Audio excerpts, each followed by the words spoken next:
सर्व नांदेडवासियांना माझा नमस्कार. जय शिवराय, जय भीम, जय सेवालाल. बिस्मिल्लाहिर्रहमानिर्रहीम.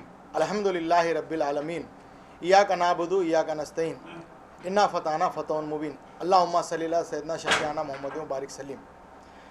साथियों, अल्लाह ने मुझे आज आपकी खिदमत करने का मौका दिया है और आपकी खिदमत का बोझ रख कर मुझे आपकी खिदमत में अल्लाह ताला ने उम्मीदवारी के लिए कि नहीं मुझे चुना है. साथियों, आज प्रचार का आखिरी दिन है और आज है कि नहीं पूरा प्रचार है कि नहीं आज ख़त्म होने वाला है. साथियों, आज के बाद प्रचार उम्मीदवार अपना प्रचार करना बंद करने वाले हैं और मैं इस माध्यम से कि नहीं आपको बताना चाह रहा हूं कि इस इलेक्शन के अंदर मैं तो उम्मीदवार हूं ही, मेरे साथ आप सब लोग भी उम्मीदवार हैं. तो साथियों, अब आपको है कि नहीं ये जिम्मेदारी है कि हर व्यक्ति ने नांदेड़ के उत्तर विधानसभा के अपने आप को है कि नहीं मेरा प्रतिनिधि और मेरा उम्मीदवार समझे और हर व्यक्ति ने अपने आप के तौर पर और अपने अलावा 50 आदमी को ये बताएं कि भाई अच्छे उम्मीदवार को और जो शिक्षित उम्मीदवार है जो आपके बच्चों का भविष्य आपका भविष्य सुधार सके उसके बारे में कि नहीं लोगों को जनता को बताएं और हर आदमी अपने आप को मेरा उम्मीदवार समझे और हर आदमी ने अन्य 50 लोगों को बोलकर मुझे कि नहीं मत करने के लिए उनको कि नहीं बताएं. साथियों, मैं इस प्रेस के माध्यम से आपको बताना चाहूँगा कि आज लोगों का मैंने विश्वास जीतने के लिए एक मेरा वचन पत्र है कि नहीं मैंने बनाया हूँ और एक 500 रुपये के बॉन्ड पर मैंने कि नहीं आने वाले दिनों में कि नहीं मैं शेतकरियों के लिए और क्या क्या करना चाहता हूँ मैं आपको एक नहीं पढ़ के सुनाना चाह रहा हूँ. साथियों, ये मेरा वचन पत्र है, ये आपको मैं दिखा सकता हूँ और ये वचन पत्र मैं आप लोगों को दे रहा हूँ. साथियों, वचन पत्र में मेरा पहला मुद्दा ये है कि शेतकऱ्यांसाठी विहिरी जवळ जलतारा प्रकल्प, सौर ऊर्जा प्रकल्प, पूर्ण कर्ज माफ, थकीत लाईट बिल माफ, शेतकऱ्यांचे घर आणि शेताचे लाईट बिल दर 50% कमी करण्यात येईल, वर्षभर पाणी बी बियाणे मोफत देण्यात येईल, शेतकरी खतरे में है म्हणून त्यांचे मालाला दुप्पट भाव देण्यात येईल, छत्रपती शिवाजी महाराज अकॅडमी 1ली ते 12वी पर्यंत मोफत उच्च दर्जाची शाळा व महाविद्यालय, ओबीसींसाठी डॉक्टर भीमराव आंबेडकर अकॅडमी 1ली ते 12वी पर्यंत मोफत उच्च दर्जाची शाळा, तसेच doctor APJ Abdul Kalam academy 1ली ते 12वी पर्यंत उच्च दर्जाची शाळा व महाविद्यालय. हे मी यासाठी करायलो की नांदेडमध्ये आपण पाहत आहे की पूर्ण शिक्षणाचा आहे ना खाजगीकरण झालेला आहे, तर मी मोफत शिक्षण देणार आहे. गोरगरीब आणि मिडल क्लास विद्यार्थ्यांसाठी केमिस्ट्री, फिजिक्स, बायोलॉजी अभ्यासक्रमासाठी मोफत कोचिंग सेंटरची सुविधा मी उपलब्ध करून देणार आहे. दादा मनोज जरंगे पाटील यांचे मराठा आरक्षणाबाबत असलेली भूमिकाला माझे पूर्ण समर्थन राहील आपल्या माध्यमाने मी सांगत आहे.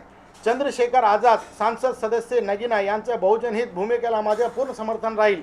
असद अवैसी सांसद सदस्य हैदराबाद यांचे अल्पसंख्याक हित भूमिकेला माझे पूर्ण समर्थन राहील. IAS आणि IPS आणि MPSC अभ्यासक्रमासाठी मोफत कोचिंग सेंटरची सुविधा करण्यात येईल. इंजिनियर झालेले युवासाठी रोजगार IT हब नांदेडमध्ये आणण्यात येईल.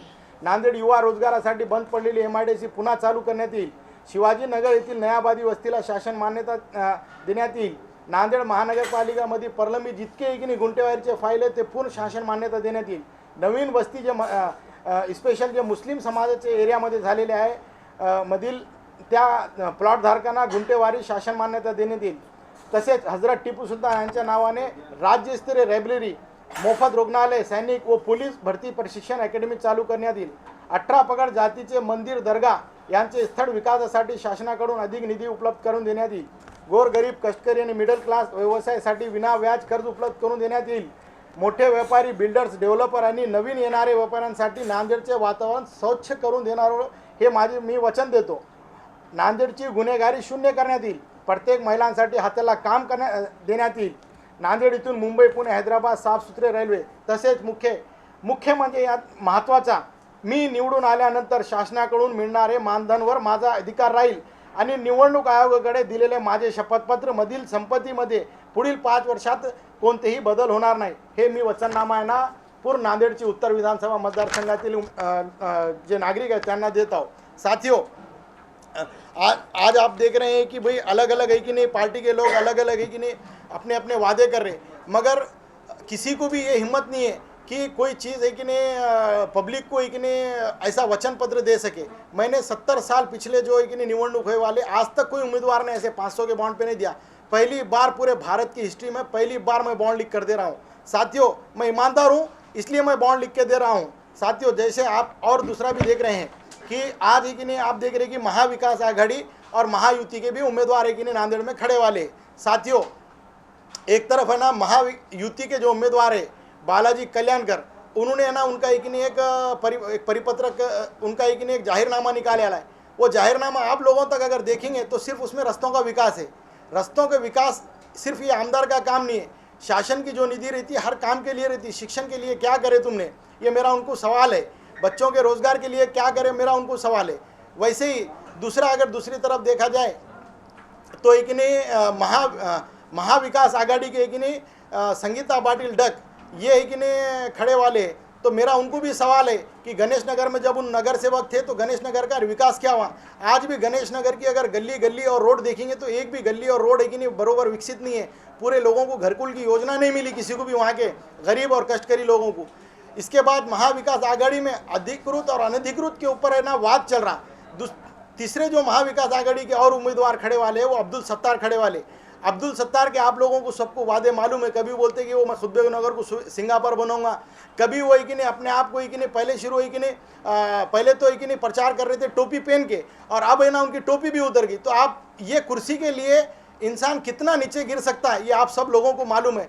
साथियों, जिसका मन साफ दिल साफ वही व्यक्ति ईमानदार हो सकता है। हमारी पहले से भूमिका है गरीब कष्टकरी हर समाज के प्रतिवर्ग को काम है कि नहीं मिलना, और ये हमारी एक नहीं भूमिका लेके हम एक नहीं साथ में चल रहे। साथियों, वैसे ही आप लोग देख रहे कि ये जो उम्मीदवारी में कि नहीं खड़ेने का मेरी इच्छा कैसा हुई और मेरी इच्छा है कि नहीं को इच्छा शक्ति किसने दी। तो मैं आपको कि नहीं ये बात बताना चाहूँगा कि 2 तारीख को दादा मनोज जरंगे पाटिल ने कि नहीं पूरे महाराष्ट्र से उम्मीदवारों को बुलाए थे। तो दादा मनोज जरंगे पाटिल के आह्वान के ऊपर है कि नहीं मैं 3 तारीख को उनके पास पहुँचा। मुझे टोटल 5 घंटे उनको मिलने को लगे। टोटल वहाँ पे कि नहीं 50,000 से भी ज़्यादा गाड़ी और 1 लाख से ज़्यादा लोग वहाँ पे कि नहीं खड़े वाले थे। तो इस माध्यम से जब है ना मुझे 5 घंटे लगे दादा मनोज जरंगे पाटिल को मिलने के लिए, तो मैं जब उनसे मिला तो मैंने एक ही बात उनको बोला कि दादा मुझे कि नहीं सिर्फ आपका आशीर्वाद चाहिए। तो दादा ने मुझे ये बताया कि मेरे समाज के पास हाथ जोड़ के, मेरे पास अगर कोई हाथ जोड़ के आशीर्वाद मांगने आएगा तो मैं उसको ज़रूर आशीर्वाद दूंगा। तो आज मैं जो उम्मीदवारी में खड़े वाला हूँ, मेरा उत्तर के विधानसभा के पूरे लोगों से मेरा निवेदन है कि दादा मनोज जरंगे पाटिल एक ईमानदार व्यक्ति है, और ईमानदार व्यक्ति के एक हाथ को एक बरकत करने की जिम्मेदारी आप लोगों की है। और मैं इस प्रेस के माध्यम से आपको बताना चाहूँगा कि दादा का साथ मेरा है कि नहीं, मेरी जान भी चले जाए तो भी मैं दादा का साथ नहीं छोड़ूंगा। दादा के साथ मैं कि नहीं खंबीरपने से खड़े वाला रहूँगा। तो मैं इस माध्यम से आपको बताना चाहूँगा कि ये मराठा आरक्षण का जो मुद्दा है वो अयरनीवल आए वाला है। तो दादा का हाथ मजबूत करने के लिए पूरे उत्तर के लोगों ने कि नहीं, दादा की भूमिका स्पष्ट है। कोई समाज या दूसरों के कि नहीं आरक्षण लेने की भूमिका नहीं है। उनको सिर्फ और सिर्फ मराठा समाज को आरक्षण मिलना चाहिए, उनकी ये भूमिका है। क्यों? तो मराठा समाज की आज जो परिस्थिति है, जो ग्रामीण में है, तो बहुत है कि नहीं विकट परिस्थिति है। तो दादा ने उसीलिए चळवळी चालू कर ली है। तो इस माध्यम से मैं बता रहा हूँ आपको, इसीलिए मैंने एक नहीं मेरे वचन पत्र में एक नहीं लिख कर दिया हूँ कि दादा की जो भूमिका रहेंगी वो भूमिका के एक नहीं मराठा आरक्षण के लिए, वो भूमिका के लिए मैं उनके हमेशा हमेशा साथ में रहूँगा। और ये माध्यम से मैं आपको बताना चाह रहा हूँ। साथियों मैं आपको ये बताना चाहूँगा कि आज जो उम्मीदवारी में मैं खड़े वाला हूँ, आप लोगों को मेरी कड़कड़ी की विनती है कि एक पढ़े लिखे इंसान को आप है कि नहीं पढ़े लिखे इंसान को कि नहीं आप है कि नहीं वोटिंग करो। और मेरी जो पार्टी है देश जनहित पार्टी, वो जनता के हित की पार्टी है। और देश जनहित पार्टी के माध्यम से कि नहीं मैं खड़े वाला हूँ। मेरी अनुक्रमांक 8 के ऊपर मेरी निशानी स्कूल बैग है। आप मेरे को भरपूर मतों से जिताओ, ये मेरी एक नहीं कड़कड़ी की विनती है।